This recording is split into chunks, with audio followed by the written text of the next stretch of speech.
یعنی که شما از مهر پدر محروم شدید. در چند سالگیتون؟ 5 سال بود که پدر رها کردند و رفتند. در حقیقت آن نواری که در اینترنت پخش شده بود راست است. وقتی که داماد به نزدش میاد شما از هوش میروید. میخوام سر همین مسئله حرف زنید.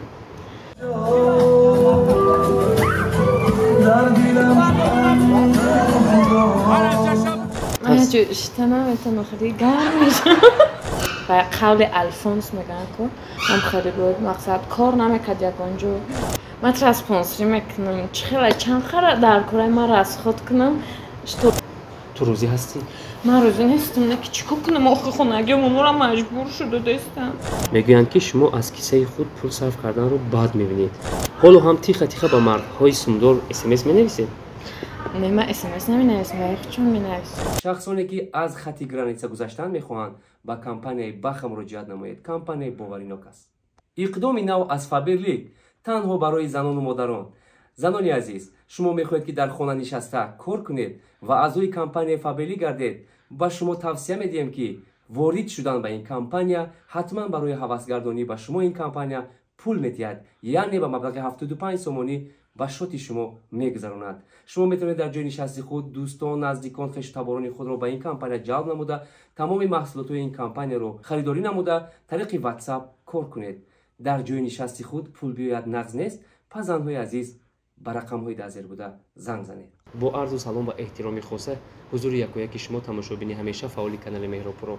اینک با برنامه استوریز در برنامه قرار دارم با شما من رستم عظیمی مهمان نشر برنامه ما یک خانم بسیار هم زیبا سراینده جوان امید بخش و علاقه در بین جوانان با قول سرودهایش خیت شده ایستادند.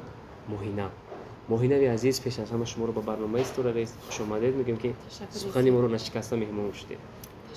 چی حال دارید؟ میبینم روز به روز شکفته ایستادید خوشرو شده ایستادید دیگران در بهار خوشرو شدن شما در تیر ماه زرین خوشرو شده ایستادید. بار دیگر خوش آمدید. چی حال داره؟ زندگیتون خوب است؟ همون کمبودی نیست؟ همه خوب است. میگن پس هر یک شادی غم هم هست درد هم هست کلفت هم هست. این روزها در حیاتی شما بودن؟ بخیر نمیشه. یعنی کی ها؟ پدر و مادر هستن؟ مادر هستن پدر کجا؟ اولی دیگه یعنی که از شما جدا زندگی میکنن باری اول میپرسن میبینن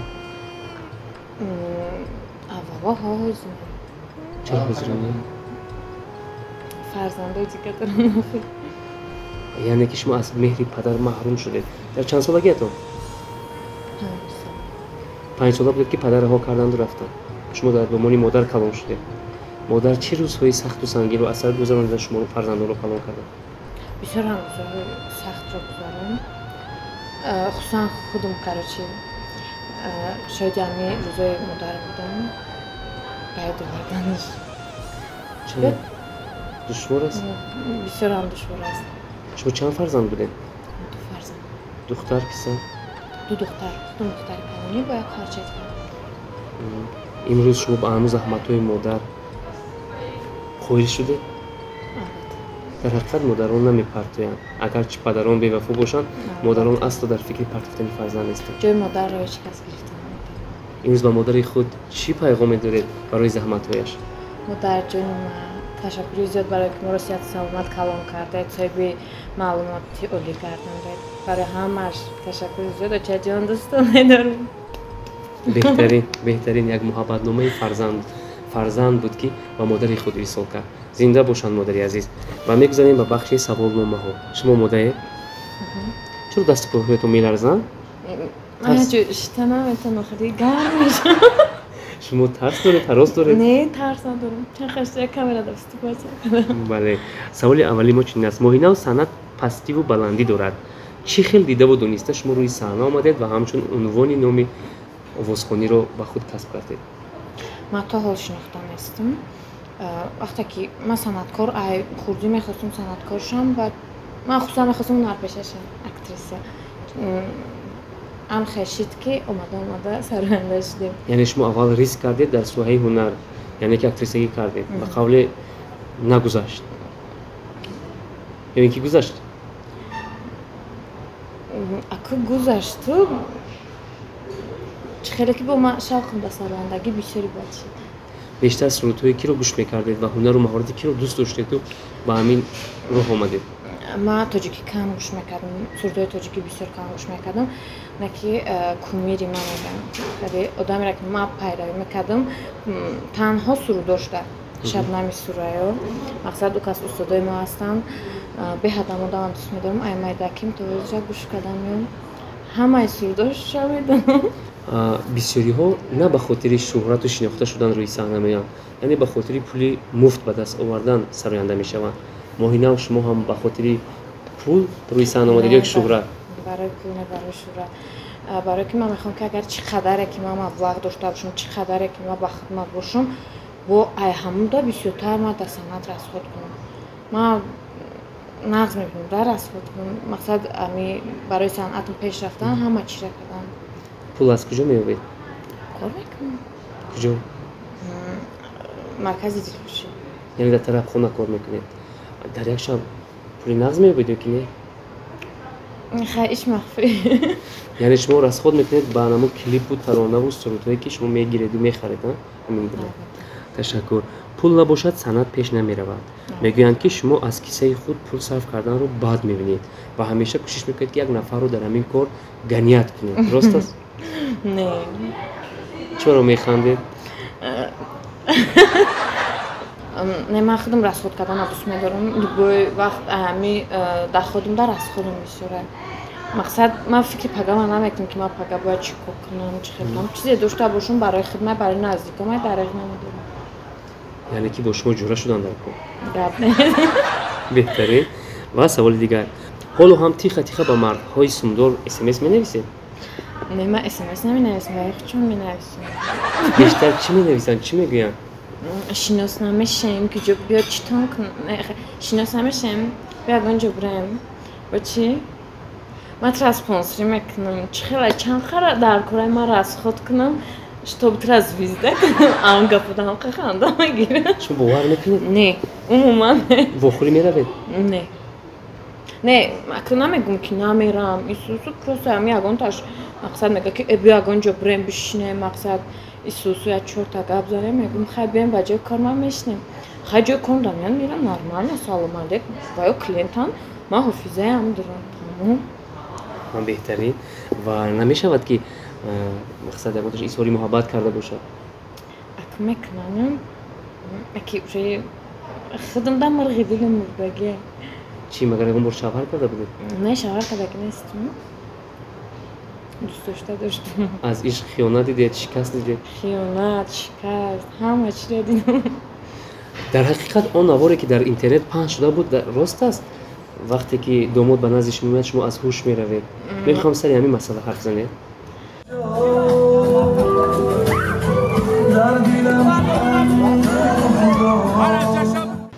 وای مسئله راست بود نه که آخر در بطوی نرسیده. یعنی شما از فوتیا گشتید؟ چی سبب بود؟ جوان کجا شد؟ زنده است؟ جوان زنده. هم خیلی زمانه اشته که یخی دخترها نه همه مردو در داخل داره. یخی دخترها یخی مردک و مردک ترم در زندگی. من اگون شبه نمیکنم جوان مقصد به قول الفونس میگن که هم خیلی بود. مقصد کار نمیکرد یکانجا فقط مقصد کار نمیکرد. وعده دروغ کنه مرد توی میکنم هیچ نکی باید کار کنم. من خودم کار میکنم خود من نگاه بین میکنم وای ما در چی در کار؟ به همین خاطر خودی شما فوتیا رو گردونده و پس از اون نفر دیگر پیدا نشد؟ نه. و فکرم زیاد هستند خیلی زیاد هستند خودم راه نمیدیم. نه راه نمیدیم که با عاقبتش باور میشم. بهتره. و سوال دیگر، زندگی یک سرونده مشهور میگن محض از روی موهینه و ویران شده است. درست است؟ گادش کدستم که را در نظر دارن خیلی بود وقتون علاقه دل گوی حق است و شما علاقه پای برده بید بگذار نامش مخفی بماند ولی میخوام اما ویران شدن زندگیش رو فهمم. چی سبب شد کسی به شما زنگ زد یا اینکه شما به کسی زنگ زدید که زندگی وای تو این درجه ویران کردید؟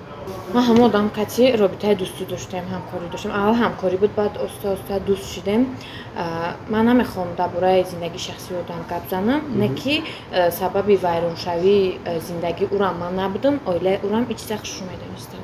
قبول کرده بودن، میدونستم که من در اوجا نمیچم. شما با دیگه‌های زیاد سرایدید و از اون جمله با شهرام عبدالحلیم خوندید که بسیاری ها تماشا کردن. چرا دیگر روزهای اخیر همکاری رو قطع کرده؟ همکاری رو قطع نکردم. اگه خیلی دوستی دوام داره و خب برای صنعت میبینیم چی خوبتره، چی صنعت ما در مقصد فایده بیشتر میرسه. سروده که شما رو بین مردم شناس کرد کدام سرود بود؟ نرسیم. тамошобинони азиз ногуфта намонад ки суҳбати гарму самимии мо бо хонуми хушсадои санъат моҳинав дар толори мебели хонаи ман баргузор мешавад. агар ба шумо ва инчунин ба меҳмони барномаи мо мебелҳои зебову шинаму хушдухт писанд бошад, метавонанд аз хонаи ман бо нархҳои дастрас харидорӣ намоед. интихоби шумо хонаи мо беҳтарин аст. ва мегузарем ба бахши саволномаҳои дигар. моҳинав, шунидем ки шумо боз фотиҳа шудеду дӯстои наздик тӯй доред? не, фотиҳа наштам. куҷои хеле гапора шумо мегирем? овоза бошад. шояд овоза бошад. ман худам намедонам. биёед як саволи дигар. шарт аст ва шумо бояд аз ӯҳдаи шарт бароед, чун шумо актрисагиам зинаҳоро ба қавле пой мондаед ва имрӯз санъаткор низ ҳастед, аз ӯҳдаш мебароед. товтие ман дар рӯ барои шумо бо сухан не, бо анаму мимика, бо анаму тарзи нигоҳ товтед як ҷавони серьёз меро. ин ки бошад, аз ман чӣ мехоста бошад? ман оиладор, мара тов дисе дар рӯзи рӯшан. дастиш чава надора, аниқ бизанем. дастои мара чӣ нигоҳ дошта бошад? ягон ҷом даридагӣ бошад?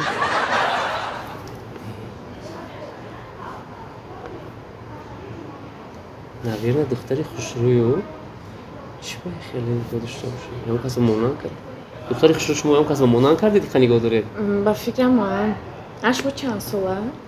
ман 29. калон? шумо чанд сола? не, ёш ҷавон. шумо чанд сола? ман 21 сола. 21 сола? 8 сол аз ман хурд мудед. шумо оиладор? не, ман оиладор нем. ман оиладор. чиба чи ягон ангуштарин дар дасти шумо нест? ҳамин саҳар обозӣ карда будам, дар рӯи шифонер мондам. ягон кор хаҷ омадем? ҳаминҷо омадам ки ягон стол харам барои хона. занак дам ба дам занг суд, оз бояд биёяд ҳаминҷа, ҳавай нигоҳ дорам.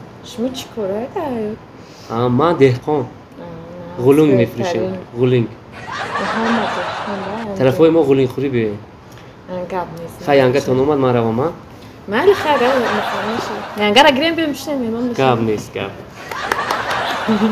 дар воқеъ ин як саҳнае буд ки тавонистем ки аз ӯдаш каме ҳам бошад бароем ва дар ин ҷо моҳинав бохт, яъне бой дод ҷавоне ки бехост аз худ кунад, вале ҷавон дар охир занг калон баромад. ва саволи дигар ҳам шарт аст ва ман бовар дорам ки инам аз ӯдаш мебароед. шарт нақши зану шавҳари фирориро нишон диҳед, яъне фарду моҳинавро бояд ба шавҳар диҳанд.